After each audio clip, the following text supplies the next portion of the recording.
마태복음 7장 1절부터 6절까지 말씀 함께 읽겠습니다. 비판을 받지 아니하려거든 비판하지 말라. 너희의 비판하는 그 비판으로 너희가 비판을 받을 것이요 너희의 헤아리는 그 헤아림으로 너희가 헤아림을 받을 것이니라. 어찌하여 형제의 눈 속에 있는 티는 보고 내 눈 속에 있는 들보는 깨닫지 못하느냐. 보라, 내 눈 속에 들보가 있는데 어찌하여 형제에게 말하기를 나로 내 눈 속에 있는 티를 빼게 하라 하겠느냐. 외식하는 자여, 먼저 내 눈 속에서 들보를 빼어라. 그 후에야 밝히 보고 형제의 눈 속에서 티를 빼리라. 거룩한 것을 개에게 주지 말며 너희 진주를 돼지 앞에 던지지 말라. 저희가 그것을 발로 밟고 돌이켜 너희를 찢어 상할까 염려하라. 아멘. 우리가 가장 빈번하고 많이 짓는 죄들이 있는데 그 죄들 가운데 하나가 비판하는 죄, 판단하는 죄, 헤아리는 죄라는 겁니다.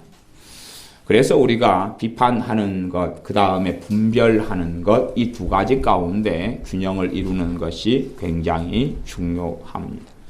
우리가 잘못 판단해야 될 때에 판단하지 아니하게 되면 오히려 악인을 도우며 악인과 함께 살아가며 악인을 사랑함으로 하나님을 미워하며 불순종하는 죄를 짓게 되기가 쉽고, 때로는 용납하고 연약한 자의 약점을 담당해야 될 때에 그렇게 되지 아니하고 헤아리고 판단하며 정죄해 버릴 수도 있습니다.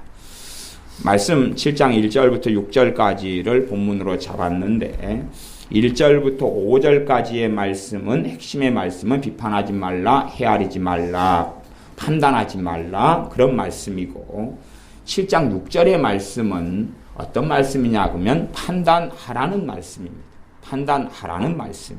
왜 그런 말씀이 되냐 그러면 거룩한 것을 개에게 주지 말라. 개가 진짜 개일까요? 아니면 사람일까요? 사람이죠. 너희 진주를 돼지 앞에 던지지 말라. 돼지가 사람일까요? 아니면 진짜 돼지일까요? 예, 사람이죠.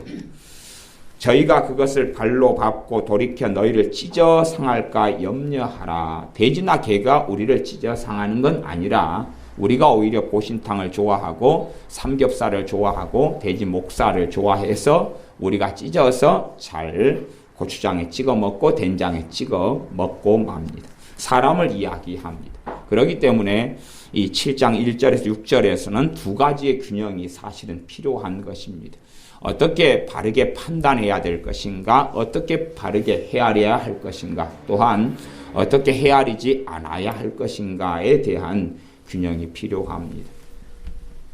우리의 삶 속에서는 무수히 많은 판단과 비판이 난무합니다. 특별히 시대 상황이 더 복잡해져 갈수록 이번에 철도 노조 같은 사건이 벌어지니까 많은 사람들은 쉽게 죄를 짓습니다. 아주 어마어마하게 쉽게 죄를 짓습니다.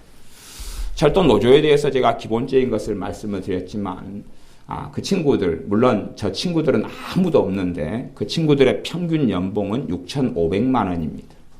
그 친구들이 철도 노조를 형성해서 철도가 1년에 대한민국에 피해를 끼치는 돈이 평균 5,700억 원입니다. 또한 철도를 통해서 지금까지 대한민국의 천문학적인 세금으로 빚더미에 대한민국을 올라 앉혔는데 그 돈이 17조 6천억 원입니다. 철도 노조의 방만한 경영, 그리고 개혁되지 아니한 철도 노조가 끊임없이 철도를 개혁해야 하는데 1년에 5,700억 원씩 대한민국의 빚더미에 올라앉히고 있는데 그들은 매년 자신들의 돈을 올려왔고, 그리고 자신들의 기득권을 행사하기 위하여 이번 같은 경우도 자신들의 정년 연한을 늘리는 것 또한 자신들에게 기득권에 조금이라도 해악을 끼치는 존재를 무너뜨리기 위해서 애국자인 양 그렇게 행해 왔습니다. 이런 사건이 벌어졌을 때에 사람들은 여기저기 정보를 긁어 모아서 객관적인 사실보다는 아주 말도 안 되는 사실, 말하자면 철도가 민영화가 된다 그러면 뭐 철도 KTX 타는 값이 수십만 원이 될 것이다. 아니, 누가 그런 걸 탄단 말입니까? 비행기 타고 다니지. 아니면 자가용을 그냥 사서 다니지. 누가 수십만 원 하는 철도를 탈 수 있겠느냐 하는 것입니다. 아주 몰상식한 유언비어에 넘어가서 저질 국민성이 이런 사건을 통하여 드러나 왔는데, 그건 천안함 사건이나 광우병 촛불 시위 때나 그 저질적인 국민성은 계속하여 드러나 왔습니다. 이러한 속에서 이제 우리가 현 시대 대한민국 사회를 살기 때문에 훨씬 더 이 시대적인 가치관 속에서, 심지어 민주주의라는 가치관 속에서 별의별 것을 판단하고 비판하고 헤아릴 수가 있습니다. 이것이 심화되면 무엇이 생겨나냐 하면 불특정 다수에 대한 분노가 생겨납니다. 내 아내가 누군가를 향한 불특정 다수, 특정인이 아닌, 말하자면 판단과 헤아림을 끊임없이 하기 때문에 그 사람 안에 죄가 상승하면서 분노의 문제가 생겨납니다. 그러므로 우리가 판단과 헤아리는 죄를 통하여 심각하게 되어져 갈수록 어떤 극단적인 일에 계거품을 물게 됩니다. 내가 어디에서 계거품을 풀고 그래서 입에서 벗금을 내면서 광분하느냐, 어디에서 미쳐서 날뛰느냐, 그것이 그 사람의 죄가 있는 그 자리입니다. 이 땅의 진리는 하나님의 말씀 66권 외에는 진리가 존재하지 않습니다. 그래서 그 사람이 진리에 대하여 적극적으로 방어하고 진리로 인한 그리스도의 신자로서, 군사로서 싸움은 싸우지 않고 헛된 데서 판단하고 비판하고 공격하고 정죄하는 헤아림들을 통해서 그 사람과 하나님과의 관계는 갈수록 멀어져 갑니다. 무서운 것은 자신만의 정의를 가지게 될 때, 하나님께서는 자신의 정의를 가지라고 이야기한 게 아니라 하나님의 공의를 가지라고 그런 것입니다. 하나님의 정의, 하나님의 공의를 가지라 그랬는데 사람들은 자신이 의로운 양, 자신이 거룩한 양, 자신의 정의를 가집니다. 그래서 자신의 정의를 가진 사람은 주님 앞에 엎드리지 않고 하나님을 경외하고 경배하게 되지 않습니다. 하나님 앞에 경배할 이유가 없죠. 왜? 자신이 무엇인가 붕괴하고 산다는 이야기는 나는 정의를 가지고 있다 하는 것입니다. 내가 정의를 가지고 있고 정의롭게 내가 살고 있는데 어떻게 내가 죄인이냐 하는 것입니다. 죄인인 사람만, 내가 인생과 삶 속에 죄인임을, 심각한 죄인임을 느끼는 사람만이 주님의 은혜를 받을 자격과 준비가 됩니다. 그렇기 때문에 과거의 주님의 시대 때는 창기와 세리들이 하나님 나라에 먼저 들어간다라고 주님이 말씀하셨습니다. 왜냐하면 창기와 세리들은 객관적인 죄인들이었고 그들의 스스로 보기에도 객관적인 죄인들인 것이 명백하게 드러났기 때문에 그들은 하나님을 찾았고 주님 앞에 엎드려서 주님의 은혜가 아니고서는 구원받을 수 없는 자인 것을 많은 이들이 발견했습니다. 물론 어떤 사람은 사회적으로 잘나고 똑똑하고 유능하고 흠이 없게 살 수 있을지는 몰라도 하나님께서는 이 세상의 사람들을 정죄하시기를 의인은 없나니 하나도 없으며 다 치우쳐 자신의 길로 가서 하나님을 찾는 자가 없다, 아무도 없다라고 선언하셨고 말씀하셨습니다. 그러므로 죄인이라고 스스로 느끼고 깨닫지 아니하는 사람은 주님을 만날 수 없고 주님을 알 수 없고 주님의 은혜 안에 그 은혜의 장중에 들어올 수 없습니다. 우리의 삶 속에서 2013년을 보내면서 우리가 얼마나 많이 비판하고 헤아리고 살아왔던가를 돌아보아야 됩니다. 잘못된 지식과 정보를 가지면 가질수록 그것이 진리인 것으로 생각하면 생각할수록 온갖 죄에 휘말리게 되어집니다. 사도 바울은 로마의 시대를 살았습니다. 그리고 로마의 황제는 의로운 사람도 아니었고 깨끗한 사람도 아니었고 심지어 네로 황제 때는 기독교인들을 몰살시키기까지 하며 사도 바울을 죽이기까지 했습니다. 그러나 그는 로마 황제를 재판하거나 판단하거나 비판하거나 정죄하기보다 복음을 위해 살았습니다. 그래서 많은 사람들이 성경에 정의가 나오니까 사회 정의네 아니면 자신만의 정의네 그래서 하나님을 섬기는 사람인 양, 하나님을 경외하는 사람인 양 가장하고 거짓말하지만 하나님의 정의를 위해 살아가는 사람이 옳다 인정함을 받지 자신이 가지고 있는 알량한 단편적인 어떤 지식을 가지고 정의를 추구하는 것은 하나님 앞에 미움을 받을 수밖에 없습니다. 시대는 계속 바뀌어져 왔습니다. 가령 우리가 조선 후기에 살았다면 어떻게 되었을까요? 그때만의 정의가 있을 것 아니에요. 우리가 일제시대를 살았다면 그때만의 정의가 있을 거 아니에요. 그 정의는 상대적인 정의에 불과하지 절대성을 가지지 않습니다. 그 시대적인 가치관이 만들어낸 정의가 있습니다. 우리가 이슬람 사회에서 여성으로 태어났다면 그때 가지는 정의가 있을 것 아니에요. 그 상식적인 보편 속에서 또한 매스미디어가 이야기하는 것들로 정의를 만들어가고 가치관을 만들어가는 것입니다. 우리가 어린 시절에 버려져서 늑대 안에서 태어나서 늑대의 새끼로 양육을 받는다 하면 늑대적인 가치관 속에서의 정의를 사람이지만 가지게 될 것입니다. 그러므로 그 사람이 가지고 있는 어떤 정의에 누구를 판단하고 증오하고 싸운다면 그래서 요즘에 청소년들이나 아이들이 심각한 죄를 쉽게 짓는데 그 이유는 뭐 어렵지는 않습니다. 친구들과 만나서 대화하면서 친구들로부터 진리라고 생각되는 많은 정보를 듣습니다.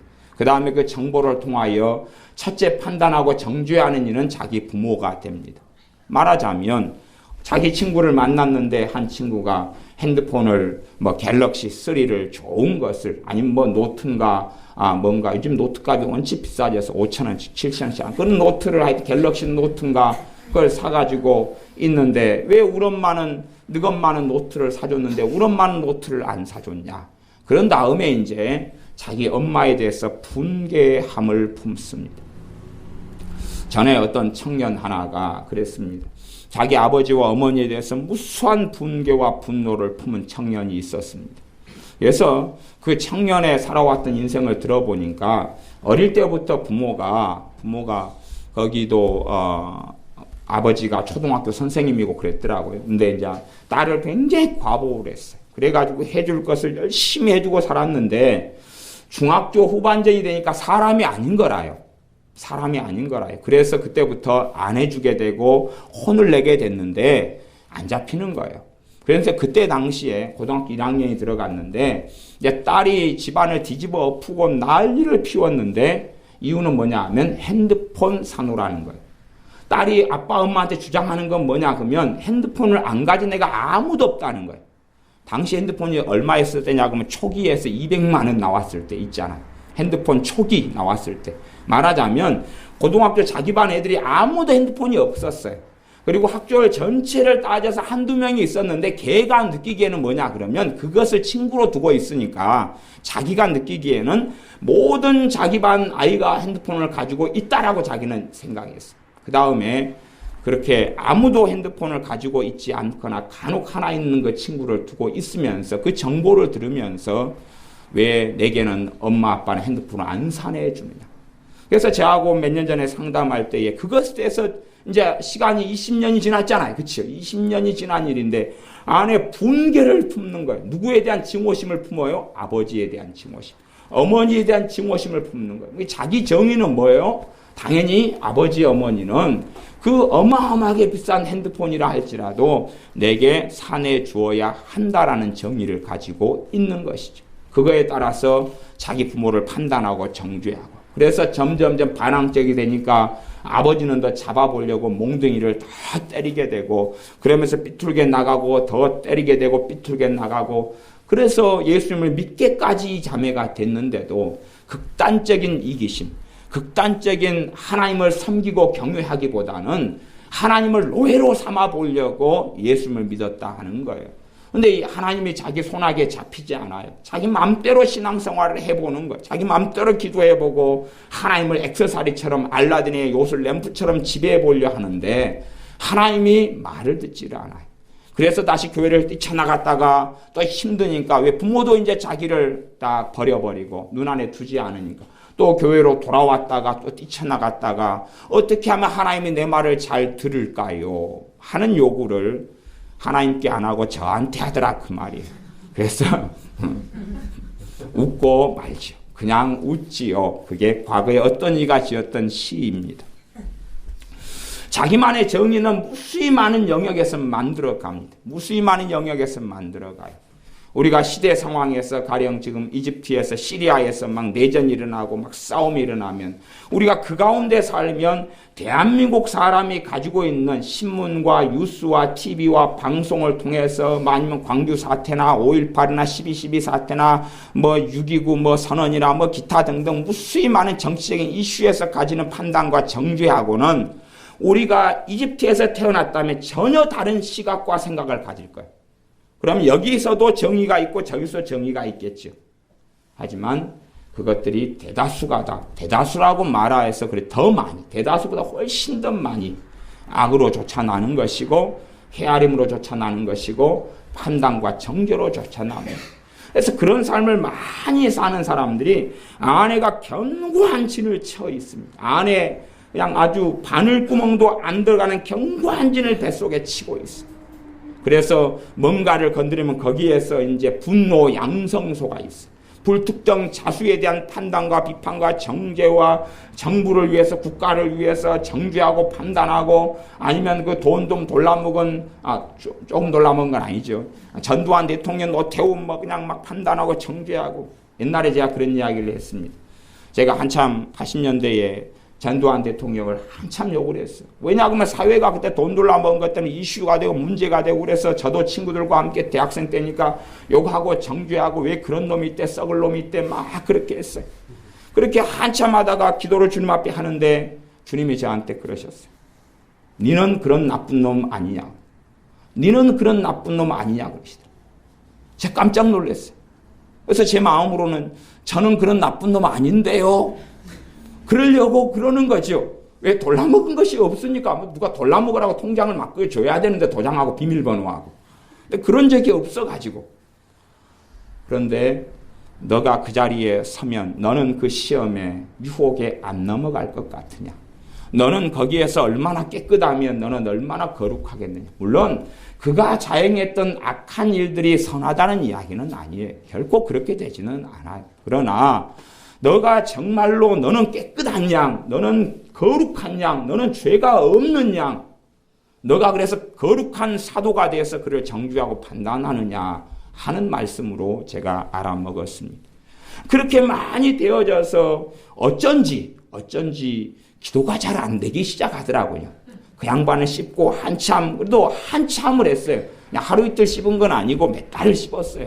저도 옛날에 껌을 이렇게 씹다가 보면 상다리에 붙여놓고 막 이렇게 지냈기 때문에 또 껌이 양이 적을 때는 크레용으로 섞어가지고 껌 양을 늘려가지고 또 친구 입에 있던 그 김치 그 고춧가루가 묻고 버무려진 껌을 좀 나눠서 씹자 그래가지고 얻어 씹고 그랬기 때문에 저도 씹을 때 되면 기본 몇 달 이상을 씹지 단순하게 뭐 하루 이틀 정도 씹는 인내력이 경박한 사람은 아닙니다. 그래서 몇 달을 주구장창 씹었더니 몇 달 만에 기도하고 엎드렸는데 주님이 그런 마음과 감동과 말씀을 주셔서 제 자신을 돌이켜 보게 되었습니다. 신앙이 흘러가고 세월이 흘러간 다음에 어느 때 주님께서 제게 한 10여 년 더, 10몇 년 더 흐른 다음에 제게 뭘 가르치시냐 그러면 복종과 순종을 제게 가르치시더라. 복종과 순종을 이 성경의 항목 66권의 항목 속에서 복종과 순종을 가르치시더라. 그걸 가르치실 때 제가 그 말씀 속에 복종과 순종에 대한 말씀을 연구하고 배우면서 굉장한 충격을 많이 받았습니다. 그 충격이라는 것은 내가 참 죄를 많이 짓고 살았구나 하는 것입니다. 내가 참 죄를 많이 짓고 살았구나. 한 사람이 종업원이에요. 대한민국은 노조를 만들고 노조 운동을 하는 게 평상적이고 상시적이지만 그래서 노조를 만드는 것 자체까지 제가 뭐라고 하지는 않지만 성경은 그것 자체를 반대합니다. 그래서 어떤 사람이 노예로 부르심 받았느냐 그러면 예수님을 섬기는 것처럼 오너를 그 주인을 기쁘게 하라라고 말씀합니다. 그렇기 때문에 노조를 만들어서 내 기득권을 얻고 내 월급을 더 올리려고 싸우는 것이 그것 자체가 정당한 방법과 법의 테두리 안에서 한다면 그까지는 뭐 말할 것 잘못이다라고 말하기는 꽤 어렵습니다만은 거기에 내 사리와 탐욕과 탐심과 또한 회사 사장의 재산을 내 것인 양 이렇게 갈취하려는 어떤 노조의 흐름과 사상은 하나님의 말씀과 굉장히 다르게 되지요. 그래서 저도 직장 생활을 꽤 많이 했습니다. 많은 종류의 직장 생활을 했기 때문에 주님께서 복종과 순종에 대하여 육체의 상전을 주님을 섬기는 것처럼 섬기고 복종하라는 말씀부터 시작해서 로마서 13장에 위에 있는 권세자들에게 복종하라 하는 말씀들을 다양하게 신구약 성경의 말씀들을 제게 은혜를 주셔서 가르쳐 주실 때에 내가 직장 생활하면서 정말 많이 잘못했구나. 그래서 어떨 때는 직장 상사하고 부딪혔을 때 반나절 만에 옷을 벗고 나왔어요. 반나절 만에 떼구를 치고 네 멋대로 해봐 그리고 회사를 그만둔 적도 있고 별일이 다 있어 왔죠. 그러면서 과연 그것 자체가 얼마나 잘못됐고 때로는 정당한 것이 내 정의가 있었지만 그 가운데 또한 하나님 앞에서 바르게 취하지 않았던 태도들, 이 시대 사조 속에서 내가 영향받은 것. 대한민국 사람은 유교적인 삶 속에 영향을 받기 때문에 성경적인 삶을 잘 이해하지 못합니다. 말하자면 예를 들어 결혼이다 그러면 남편과 아내가 한 몸을 이룹니다. 근데 성경은 남자가 부모를 떠나서 아내와 한 몸을 이루라고 말씀해요. 부모를 떠나서. 떠나는 것은 몇 가지 떠나는 거냐면 일단 경제적인 떠남, 두 번째 신체적인 떠남. 그러니까 말하자면 남편이 아내하고 결혼하면 배꼽 시계를 누구 시계에 맞춰야 돼요? 자기 밥을 차려준 엄마의 시계에 맞춰야 돼요? 아니면 자기 와이프의 시계에 맞춰야 돼요? 와이프의 시계에 배꼽을 맞춰야 돼요. 그것이 부모를 떠나라는 것이. 물론 자기가 밥에 먹으면 괜찮아요. 자기 시계에 맞추면 돼요. 내가 밥에 먹으면 남자가 근데 스스로 밥에 먹는 남자는 거의 찾지를 못했습니다만은 배꼽 시계가 자기 엄마가 해준 배꼽 시계가 아니라 자기 와이프가 해주거나 아니면 자기가 주방장이 돼서 자기가 하는 배꼽 시계든지 간에 거기에 맞춰야지 부모를 떠나는 것이.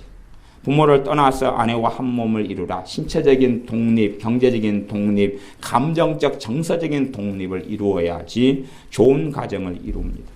근데 이제 남자는 성경대로 살기보다는 유교적인 문화 속에 살아서 결혼하면 이제 여자를 데려다가 자기 집안에 처박아 두는 것이. 그러니까 남자 중심의 가정을 꾸리죠. 그때부터 예수를 믿는 사람이라면 그 사람은 하나님과 다른 길을 걸어가게 됩니다. 왜냐하면 그 가정이 유교에 순종하는 삶이지 하나님의 말씀에 순종하는 삶이 아니기 때문에 그렇습니다. 물론 하나님의 말씀은 끊임없이 내 부모를 공경하라고 말씀합니다. 그러나 그 공경은 유교적인 효도하고는 다른 것이. 대한민국 사회 인천 모교회 목사님이 효를 자꾸만 강조하고 이야기하지만 그 효가 얼만큼 성경적인지 얼만큼 유교적인지 얼만큼 짬뽕 됐는지는 제가 살펴보지 않아서 모르겠지만 하나님의 말씀에서 이야기하는 효하고 유교적인 사상, 우리의 어떤 가치관, 우리가 지역사회에서 대한민국이라는 거기서 유교적인 이 국가 속에서 물을 먹고 살아오면서 가지게 됐던 가치관하고는 정면 충돌하는 게 많습니다. 겉으로 보기에는 유사품이라 할지라도. 정상적으로 하면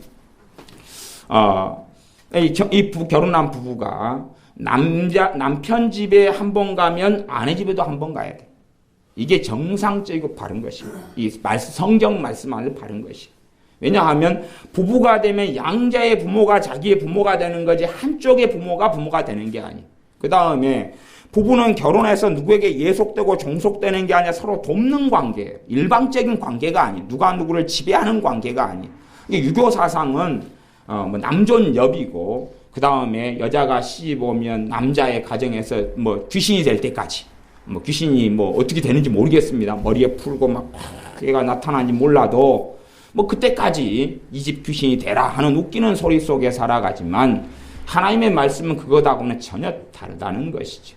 그래서 유교적인 사상 속에서 가정을 꾸리게 된다면 하나님의 주시는 축복하고는 전혀 다른 길을 걷게 되어집니다. 그래서 정상적으로 두 사람이 결혼해 살아간다면 남편 집에 하는 것처럼 아내 집도 해야 되고, 그리고 거기에서 정서적인 독립을 이루어야 되고, 정서적인 필요를 서로가 충족시켜 나가야 되고, 경제적으로도 독립해가고, 그리고 가정의 경제와 살림을 부부 중심과 자녀 중심의 경제와 살림 속에서 부모님을 섬기기 위해서 얼마간의 용돈들을 보내는 걸 책정할 수는 있겠죠. 그래서 그 가정경제가 정상적인 테두리 속에 되어져 가야 되고, 돈 문제 같으면 부부가 반드시 협의하고 어떤 일을 실행하는 것이, 특별한 예외는 있겠습니다만은 예외라는 것은 백에 하나 천에 하나 벌어지는 일에 불과하고, 일반적인 원리가 경제적인 부분에 있어서 누가 일방적으로 사용하고 쓰는 게 아니라 협의하고 대화해서 사용할 때에 가정이, 부부가 하나 되는 여정을 걸어갈 수 있다는 겁니다. 그래서 일방적으로 남편이나 아내가 어떤 목돈을, 물론 붕어빵 사 먹는 데까지는 보고를 할 필요는 서로 간에 없을 거라고 믿습니다. 그 정도까지는 허용 범주 안에 들어가고 호빵을 사 먹는 것도 괜찮겠죠. 물론 호빵도 양이 많을수록 좋다는 것은 꼭 기억하셔야 됩니다. 그런데 그까지는 문제가 없겠는데 몇십만 원, 몇백만 원 까지 되는데 그것을 협의하지 않고 상의하지 않고 한쪽에서 사고를 쳐버렸다. 그러면 이제 나머지 한쪽에서는 뭐가 쌓이겠어요? 한쪽에 사고를 치면 다른 쪽도 가정이기 때문에 책임을 져야 돼요, 안 져야 돼요? 그러면 내가 200만 원 사고를 쳤어요. 그래서 한 달에 200만 원의 돈이 부족해서 석 달 동안 허리띠를 졸라맸어요. 문제는 배가 너무 나와서 졸라매도 또 터진다는 게 문제가 될 수 있지만, 어쨌든 석 달을 졸라매고 살았어요. 그러면 남편이 사고 쳐서 석 달을 졸라맸다면 석 달 졸라매는 가운데 아내의 마음속에 뭐가 쌓이겠어요? 한이 쌓이고 분노가 쌓이고 원망이 쌓이죠. 그렇기 때문에 정서적인 이혼으로 갈 수밖에 없어요. 남자는 단지 그것을 미안해. 꽃다발 하나? 미안해. 외식하러 한번 가자. 외식도 200만 원 썼으니까 긁어야 되지. 그렇게 살자. 그러지만 사실은 함께 걸어가기 어렵죠. 이제 니나노, 이렇게 니나노가 뭔지는 애들은 있어서 살아가야 하지만 정서적인 별것 속에서, 정서적인 이혼 상태에서 살아갈 수밖에 없어요. 아니, 결혼하려면, 이제 결혼해서 함께 살아간다면 정상적으로 경제적인 문제를 함께 공유하고 함께 상의해야 돼. 물론 붕어빵까지 상의하는 부부가 된다면 그 부부는 아주 건전하지 않다고 봅니다. 붕어빵은 반드시 개인의 자유에 따라 사 먹을 수 있도록 결혼식에 할 때 서약을 꼭 할 수 있도록 해야 됩니다. 근데 서로 보기에 목돈의 기준은 틀리겠죠. 큰돈의 기준은 틀릴 겁니다. 어떤 사람은 5만 원도 큰돈이 될 수 있어요. 그러면 그것까지라도 상의를 해야 되는 게 맞다, 그러는 것이. 용돈을 부모님한테, 이쪽 부모님한테 10만 원, 저쪽 부모님한테 10만 원이어야 돼. 그건 상식이. 대신에 서로 간에 양해하는 가운데 이쪽 부모님은 그래도 사실만 하고 이쪽 부모님은 못 사니까 10만 원 드릴 형편밖에 안 되는데 못 사는 부모님한테 20만 원으로 하자. 그래서 서로 간에 양해를 구가지고 한다면, 자원함으로 그렇게 서로 할 수 있다면 그건 금상첨화가 되고 지혜로운 결혼 생활이 될 것입니다. 제가 지금 정의 문제를 이야기하고 있는 것이에요. 가치관 속에 나오는 정의 문제를 이야기하고 있습니다. 그럼 각 사람이 자기만의 정의를 가져가지고 행동을 해요. 행동을 하는데 그것이 잘못된 헤아림이고, 그래서 자기의 정의를 가지고 행동하는데 남편이나 아내가 브레이크를 걸어요. 그러면 브레이크를 너무 심하게 걸면 열나죠. 막 열나죠. 짜증이 나고 신경질 나고 성질이 나고, 그래서 브레이크를 걸어 다음에는 더 크게 쏘아주마. 그리고 카드로 더 크게 긁어버리고, 그래 될 대로 되라, 꼬장을 한번 피워보마. 그래서 더 큰 사고를 가볍게 쳐드리는 남편과 아내분들도 있습니다. 자기만의 정의를 가지고 살아가요. 이렇게 자기가 가진 가치 기준이 하나님 말씀하고 다른 가치 기준이 자기 정의예요. 자기 정의. 그것이 정치적인 정의를 가지든지, 가정적인 가정 경계의 정의를 가지든지, 자녀 교육의 정의를 가지든지 간에 그것이 진리가 아닌데, 말하자면 진리가 아닌 건 뭐 할 수 있냐고, 용납할 수도 있고 타협할 수도 있고 바뀔 수도 있다는 것이에요. 근데 바뀌지 않는 어떤 견고한 아성을 가지고 있어요. 그러면 그걸 가지고 10년 살아오면 10년 살아온 동안에 전능하신 하나님 앞에서 어마어마한 죄 속에 빠져 들어가게 됩니다. 20년을 견고한 아성, 독성과 편견과 아집을 가지고 살면서 그 부분을 건드리면 뭔가가 터져나오는, 활화산처럼 쾅 터져나오는 어떤 것, 정치적인 이슈를 가지고 건들면 팡 터져나오는 것, 거기에가 자기가 믿고 살아가는 자기의 진리이기 때문에 그래. 그 진리가 우리 주 예수님이라면, 하나님의 말씀의 진리라면 살 수 있겠지만 그게 아닌 한은 그 사람을 강팍한 사람이라고 그러는 것입니다. 그런 것들이 많으면 많을수록 강팍하다 그러는, 강팍하다. 강팍함이 딱딱한 껍질이 있어서 바늘 틈이 안 들어가고 깨지질 않는 거예요. 깨지질 않아요. 같이 아이스크림을 먹을 때는 덜 강팍한 것처럼 보이다가 그러다가 막상 어떤 문제하고 부딪히면, 그래서 그런 사람하고는 뭐 하기 싫어요? 대화하기 싫어요. 조금 대화하다 보면 뭔가가 꽝꽝, 그래서 지뢰밭 속을 거니는 것 같이 어떤 지뢰를 밟아서 함께 터져서 죽을지를 모르기 때문에 지뢰밭, 저도 제가 지뢰를 많이 했기 때문에 지뢰를 하게 되면 지뢰를 설치한 다음에 지뢰 안전핀 같은 것은 저희가 따로 이제 지뢰밭을 형성하는 공식이 있어요. 지뢰밭을 몇 차례 형성한 다음에 철조망을 쳐놓고 거기에 출입금지 지뢰 표시를 해놓습니다. 친절하게. 그리고 이제 공식에 따라서 그 안전핀을 따로 모아서 파놓는 장소가 있어요. 왜냐하면 우리가 지뢰밭을 또 해체를 해야 되기 때문에. 그렇게 되는데, 그래서 지뢰밭을 많이 살다 보면 알지요. 어디로 건너가면 터진다는 거예요. 그래서 안 들어가려 그러죠. 그러면 이제 마음을 나누지 못하고 삶을 나누지 못하게 됩니다. 그러니까 우리의 삶의 문제가 되는 게, 내 정의를 가졌다는 이야기는 나는 이미 그 정의를 통해서 다른 이들을 판단했다는 것이, 내가 정의가, 완고한 정의가 많을수록 나는 헤아리고 판단하고 살았다는 이야기입니다. 마태복음 7장 1절 말씀 제가 다시 읽습니다. 비판을 받지 아니하려거든 비판하지 말라. 사람들은 왜 7장 1절 말씀 같은 걸 두려워하지 않냐 그러면요, 내가 비판하고 살았어도 아무도 나를 비판하지 않았거든요. 그러니까 하나님 말씀이 안 이루어지는 걸 보거든요. 나 비판 안 하네? 그러니까 비판하지 말라가, 내가 비판을 한 걸로 하나님 인정했으면 내가 비판을 받을 터인데, 사람들로부터 내가 비판을 안 받는 거 보니까 나는 비판한 게 아니야. 나는 비판한 거 아니야 그러거든요. 비판을 받지 않냐하려면 비판을 받는다. 누구로부터 받느냐냐 그러면 사람이 아니라 하나님으로부터 받는다는 이야기입니다. 하나님한테 비판을 받는다는 이야기는 하나님이 그 사람과 거리를 둔다는 이야기입니다. 그래서 비판이 많아지면 하나님이 거리를 두기 때문에 기도가 막혀가요. 주님의 평안이 없어져 가요. 눈이 소경이 돼 가요. 영적인 것에서 어두워져 가요. 죄가 뭔지 몰라져 가요. 마음이 강팍해져 가요. 하나님 말씀을 사랑하지 않게 되어져요. 주님을 사랑하지 않게 돼요. 주님을 의지하지 않게 돼요. 냉랭하게 되어져요. 처음 사랑을 잃어버리게 되어져요. 그게 하나님으로부터 비판을 받는다는 뜻이에요. 사람이 나를 비판하는 게 아니에요. 사람이 비판하는 게 아니에요. 하나님이 비판을 하셔. 하나님은 공의로우기 때문에 하나님의 비판도 공의롭습니다. 그래서 하나님으로부터 비판을 받아요. 내가 비판하는 삶을 살 때부터 하나님으로부터 비판을 받는다는 이야기는 하나님과 내 관계가 멀어져 버려요. 그래서 기도가 식어버리고 기도가 안 돼버리고 기도의 응답이 없지요. 기도의 응답이 없어요. 하나님의 말씀의 은혜가 없어요. 말씀에 대한 기쁨도 없고 예배에 대한 감격도 없고 찬양에 대한 감격도 없고 하나님의 살아계심과 성령의 충만하심과 그분의 임재하심을 별로 누리지를 못해요. 누리지를 못합니다. 그리고 이제 낙동강 오리알처럼, 제가 나중에 낙동강을 갈 때 꼭 오리알이 어떻게 떠내려 가는지를 나중에 보고 관찰해 설명을 드리겠습니다만은, 어쨌든 낙동강 오리알처럼 떠내려 가고 맙니다. 그래서 그 사람이 하나님 관계에서 무너져 가는 것이 하나님의 비판을 받는 것입니다. 2절, 너희의 비판하는 그 비판으로 너희가 비판을 받을 것이요 너희의 헤아리는 그 헤아림으로 너희가 헤아림을 받을 것이냐. 하나님께 받는다는 이야기입니다. 사람에게 안 받습니다. 사람에게 받아도 강팍한 사람은 끄떡도 안 합니다.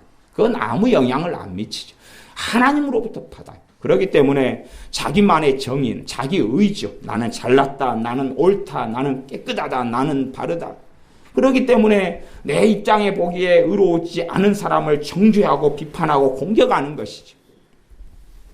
우리 주님께서는 현장에서 가늠한 여인을 만나셨을지라도 그녀에 대하여 나도 너를 정죄하지 아니하노니 따라 평안히 가되 다시는 죄를 짓지 말라 그렇게 말씀하셨습니다. 누구보다도 사람을 정죄해도 바르신 분이 주님이시지만 주님께서도 사람들을 정죄하기보다는 병든 사람 죄인들을 고치러 치료하시는 일을 하셨지 정죄하고 비판하고 공격하는 일에 일선에 나서지 않았다는 사실입니다.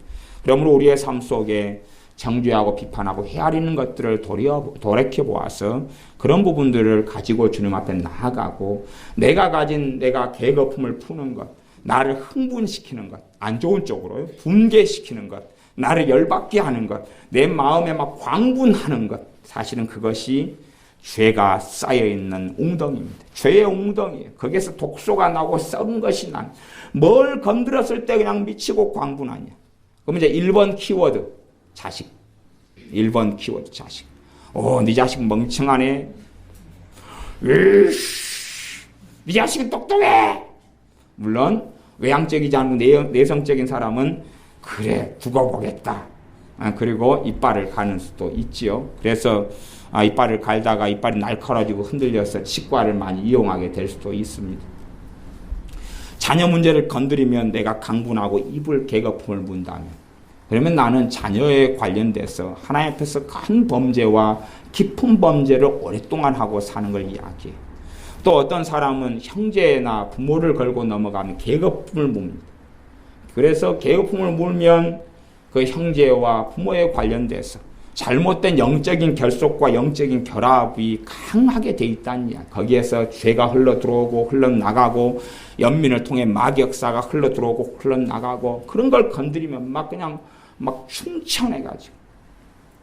제가 그런 적이 있습니다.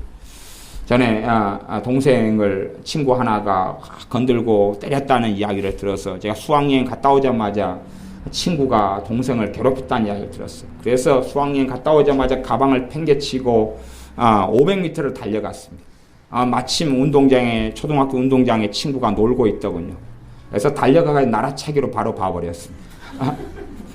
전혀 아무런 변론의 기회도 주지 않고 전후 사정을 전혀 살피지 않고 그 친구가 그때 배구를 하고 있었던가 그럴 거예요. 근데 가방을 던져놓고 달려가가지고 그냥 바로 그냥 봐버렸으니까 얼마나 황당할까요 도대체. 그 친구 도대체 무슨 일이 벌어졌는지 몰라요. 일단 제가 들은 건 동생을 때렸다. 그 소리를 한번 들었는데 이제 제게 계급품이 나타나고 화산이 폭발한 거예요. 그래서 지금 같으면 숨이 헐떡거려가지고 그 먼 거리를 뛰기가 좀 어려울 텐데 이게 계급품이 나면은 초인적인 힘이 솟아나고 엔돌핀이 솟아나고 막 해가지고 충분히 장거리를 뛸 수가 있습니다. 그래서 그 뚱뚱한 사람을 운동시킬 때는 열받게 만들어가지고 날씬한 사람이 뛰어서 도망가는 게 아주 좋은 방법 중에 하나입니다. 엔돌핀이 솟아가지고 2km도 달려오거든요. 2km 달려와요. 우리 애들 가운데 몇 명이 그런 애들이 있습니다. 런닝맨을 할 때 되면은 추격팀과 미션팀 나눠가지고 도망가면 몇 명 잡으면 한 명 잡는데 돈을 얼마씩 걸거든요. 그러면은 평상시에는 10m도 안 뛰던 애들이 1km를 뛰어가지고 쫓아와요. 얼마나 끈질기든지. 오동도 같은 데서 런닝맨을 하면 하필이면 왜 나만 쫓아오는지 모르겠어요. 한 바퀴 두 바퀴를 돌 때까지 끈질기게 따라와요. 임지혜 같은 인간, 손무진이 같은 인간. 결국에는 이쪽 개한테 쫓기다가 저쪽 개가 쫓아와서 저쪽한테 잡혀요. 왜냐면 이제 김이 다 빠져가지고 이쪽은 내가 그냥 어떻게 해봤는데 저쪽에서 하나가 나타나면 이제 꼼짝이 잡혀요. 이제 엔돌핀이 솟아가지고 평상시 뛰지도 않던데 어떻게 그걸 뛰어가 쫓아오냐 그 말이에요. 하필이면 나가 잡을 사람이 많이 있는데. 그래서 내가 애들한테 그렇게 이 달리기에 있어서 만만하게 보이냐 싶은데 어쨌든 저도 앞으로 미션 추격팀만 해야 될 것 같아요. 앞으로 쫓아가가지고 잡아야지. 우리의 삶에 이 계급품을 물고 붕괴하고 분노하는 문제들. 정말로 내가 막 붕괴하고 뭘 건드리면 막 흥분하는 문제들. 누가 내 학력을 가지고 이야기해서 중졸이니 고졸이니 아니면 글자도 못 읽니 공부 못했니 잘했니 그러면 내가 막 그 부분에 상처받고 흥분하고 긴장하고 뭔가가 벌어지면 때로는 우월감이든 열등감이든 뭔가가 벌어지면 그 자리에가 죄의 뭉텅이가 있는 것이 거기에가 죄가 뭉텅이. 거기에서 나는 누군가를 판단했고 증오했고 정죄했고 정죄받았고 아니 상대방이 이야기해도 내가 상처를 안 받으면 되거든요. 안 받으면 되래요. 어떤 사람이 돌멩이를 들고 막 뛰어가더라고. 그래서 가만히 지켜봤어요. 그리고 돌멩이를 들고 막 뛰어가다가 넘어져 걔한테 콱 던져보더라고요. 그래서 왜 그랬나 그랬더니 물론 그 개가 사나운 개였죠. 그래서 개가 지나가다가 그 남자를 향해서 짖었어요. 짖었는데 그 남자, 그 청년 입장에서는 그 개가 자기한테 욕한 소리를 들렸던 모양이에요. 개가 인간 방언을 배워가지고 말했던 거죠.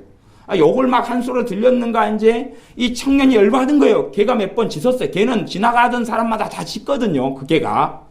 근데 이 사람은 방언 통역 은사를 받은 거예요. 개의 방언을 통역 은사를 받은 이 청년이. 그래가지고 막 열받았는데 주변을 찾아보니까 돌멩이가 없어서 저 먼 데까지 돌 주러 간 거예요. 갖고 돌을 준 다음에 흥분해가 뛰어가가지고 확 던졌어요. 걔가 옆구리 맞아서 깽깽깽 그리고 내가 주인이 튀어나오니까 또 이 청년이 또 그랬어요. 이게 광분해가지고 개가 짖는 그 소리가 자기 귀에는 뭔가로 들린 거예요. 뭔가로 들렸어요. 자기를 정죄하고 비판하고 공격하는 뭔가로 들렸어요. 아니면 방언 통역 은사를 받았든지. 그래서 정말로 개가 욕했고 이 사람은 열받았을 수도 있어요. 내가 뭔가가 나를 흥분하고 아프게 하고 힘들게 하고 이런 부분들은 사실은 내가 판단하고 비판하고 정죄하는 어떤 죄 속에 있는 것들이 많이 있습니다. 그래서 그런 것들을 주님 앞에 가지고 나오셔야 됩니다.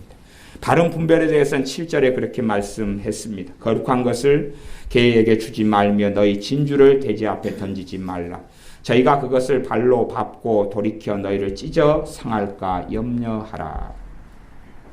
거룩한 것을 개에게 진주를 돼지에게 주면 그 사람이 상해를 당한다. 그래서 상해를 당한다.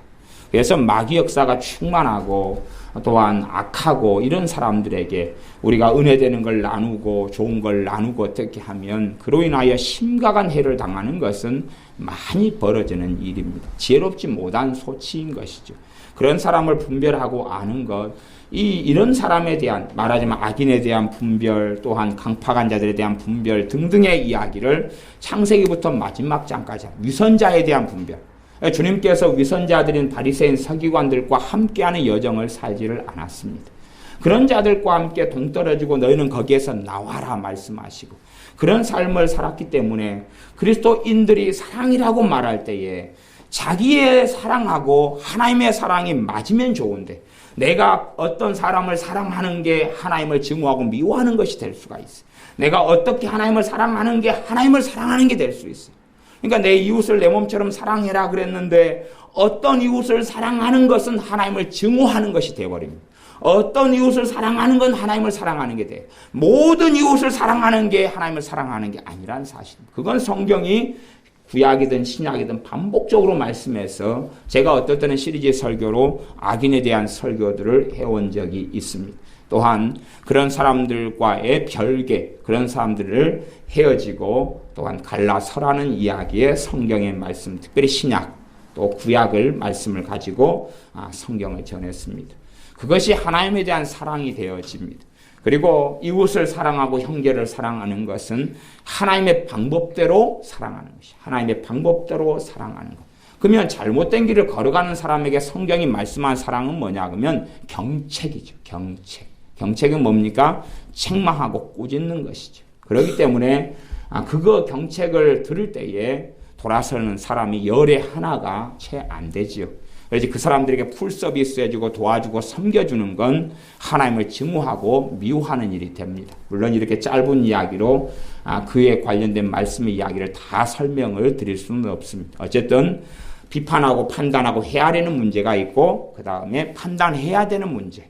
돼지인지 개인지 판단해야지만이 진주를 개한테는 뭘 줘야 돼요? 개밥을 주고 돼지한테는 돼지밥을 주는 거지.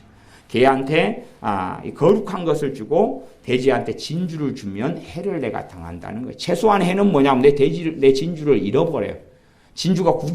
돼지가 진주를 구경하고 돌려주는 게 아니라 삼켜버릴 수가 있기 때문에 그러면 나중에 똥 누면 똥에서 헤쳐서 이제 찾아야 되는 우려가 있거나 얘가 아주 위장이 튼튼한 애는 진주를 소화시켜 먹어버릴 가능성도 0.00001%가 존재하기 때문에 위험성을 가집니다.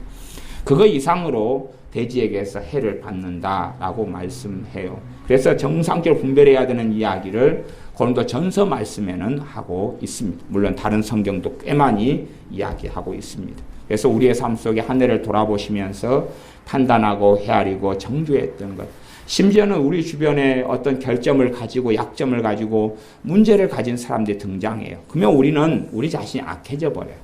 악한 사람을 만나면서는 많이 악해져 버려요. 왜냐하면 악한 사람을 만나면 하는 행동이 악하잖아요. 그러면 우리는 깨끗하고 거룩한 양, 나는 죄인이 아닌 양, 이 나쁜 놈아, 이 썩을 놈아, 이 나쁜 놈아, 그리고 정죄를 계속 하게 된다 그 말이. 이번에 믿는 사람들이 어리석어지는 게 쉬운 게 여기서 조금 저기서 조금, 이사야 말씀에 그래요. 여기서도 조금 저기서도 조금 여기서 조금 저기서 조금 경계에 경계를 더하며 교훈에 교훈을 더하며 그래가지고 얄푸락한 어떤 지식을 가져요. 그런 다음에 그것을 통해서 모든 것을 비난하고 정죄, 모든 걸 비난하고 정죄. 예를 들어서 뭐 은사 중단론을 가졌다 그러면은 성령의 은사를 인정하는 사람들 다 정죄하죠. 다 정죄. 간단해요. 정죄가 간단해. 제가 신학대학원을 들어갔더니 어떤 전도사가 저한테 그런 이야기를 해요. 전도사님이 성서라는 용어를 쓰는데 성서라는 용어는 이단이 쓰는 겁니다. 저는 합동측 그쪽이잖아요. 성경이라는 용어를 써야 됩니다. 성서라는 용어를 쓰면 안 됩니다. 에? 무슨 말이에요? 성경이라는 용어를 써야지 바르고 옳지 성서는 잘못됐습니다. 그러는 거예요. 그래서 이 젊은 친구가 정신이 좀 나갔나? 무슨 말도 되지 않는 성경이 앞에 보면 성경전서 그래 있고 갈라디아서 그러는데 걔는 갈라디아경 그러는 모양이에요. 걔는 유다서 그러는데 유다경 그러는 모양이에요. 그래서 걔가 가진 논리는 뭐냐 그러면 성서는 잘못되는 것이다. 개념 자체가 잘못되는 것이다. 성경은 옳은 것이다는 이상한 얄팍한 신학은 지식을 들었어요. 그것 가지고 이제 제가 그 세미나를 하고 뭘 발표하다 보니까 그 친구가 제 입에서 성서란 말이 나온 걸 들었던 모양이에요. 그래서 이제 저를 기다리고 있었던 거죠. 나름에는 저를 사랑했어. 그래서 정호사님 걸 들어보니까 정호사님이 성서란 말을 잘못 씁디다. 그러니 정호사님 걸 고쳐야 돼요. 그러는 것이. 그러한 정말로 어리석은 이야기들이 현 시대에 아주 많습니다. 베리침 이야기 같은 게 난무를 해서 그걸 뭘 들으면 그냥 모든 사람을 정죄하는 것이 정죄해요. 제가 666표에 대해서 설교를 전에 했는데 666표에 대해서 그런 설교를 했어요. 정말로 베리칩은 666표가 될 가능성이 농후하다는 기본적인 전제 속에서. 그러나 지금 현재 베리칩이 666이 될 수 없는 이유가 있다. 666표가 되려면 성경에서 이야기한 대로 첫째 짐승이 등장해야 되고 둘째 짐승이 등장해야 되고 그 짐승이 전 세계의 경제와 정치와 군사력을 다 장악을 해야 된다. 그것이 성경 본문이다. 그리고 성경 본문대로 이렇게 했어요.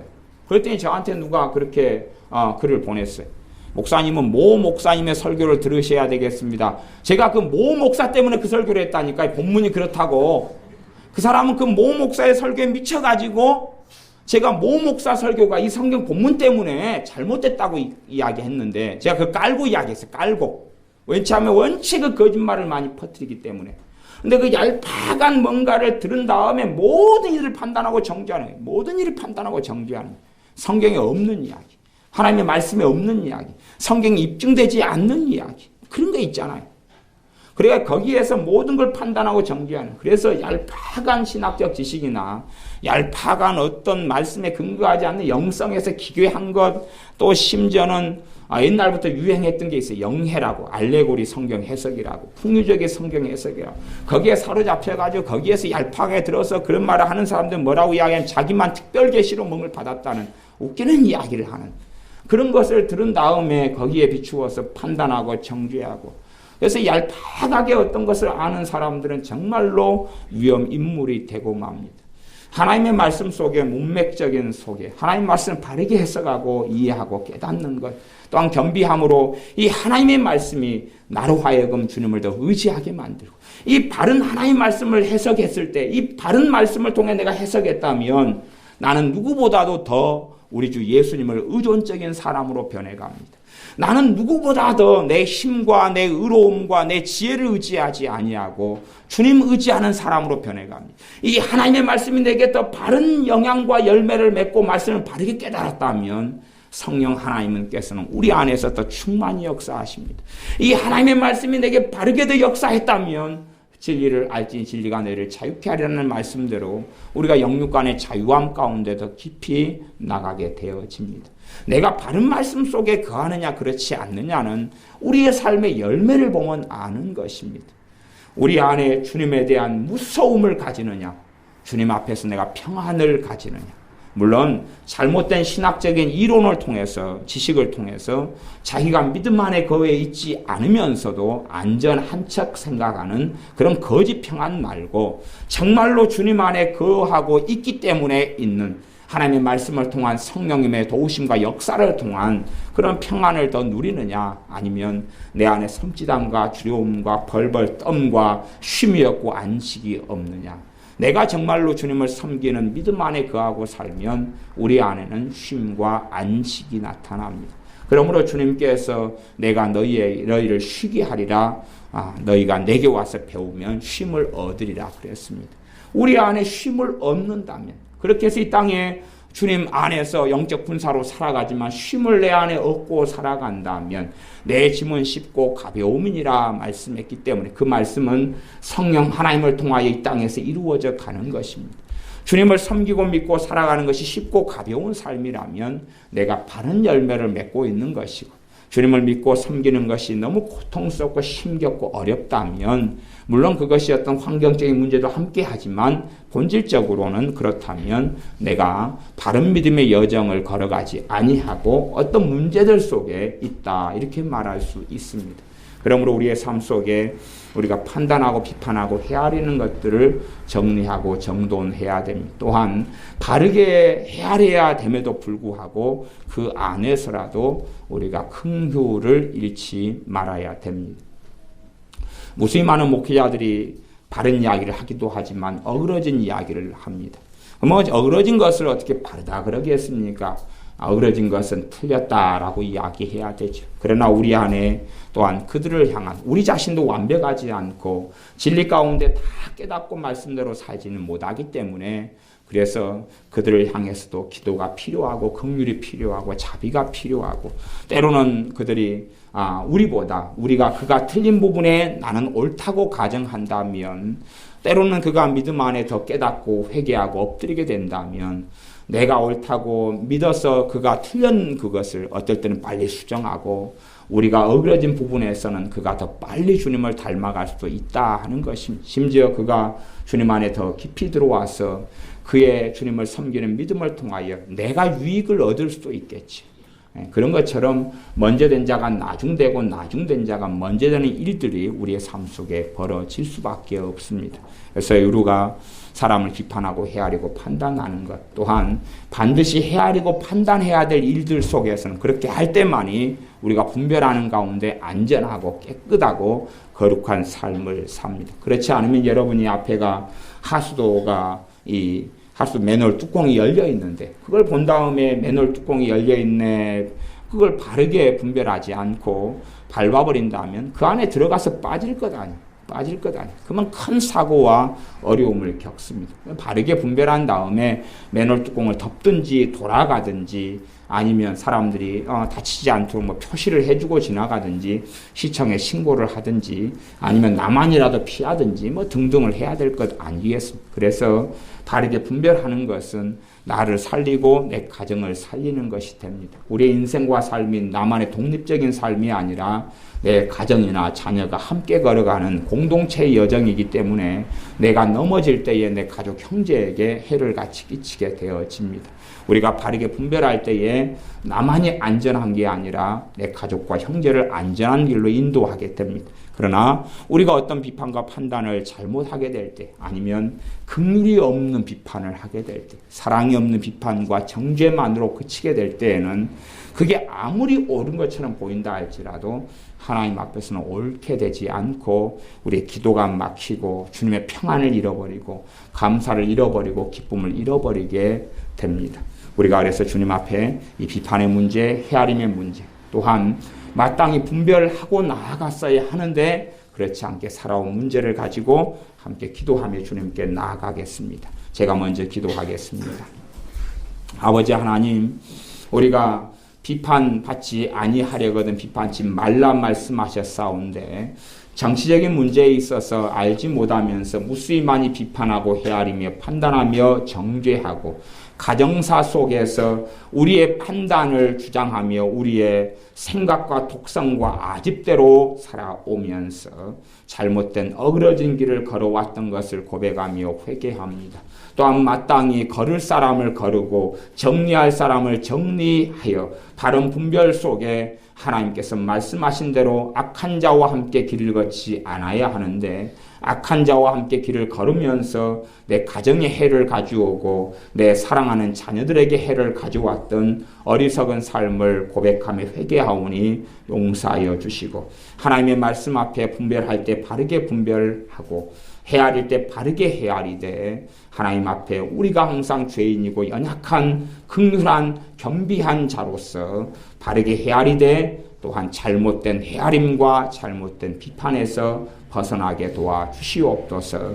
예수님의 이름으로 기도하옵나이다. 아멘.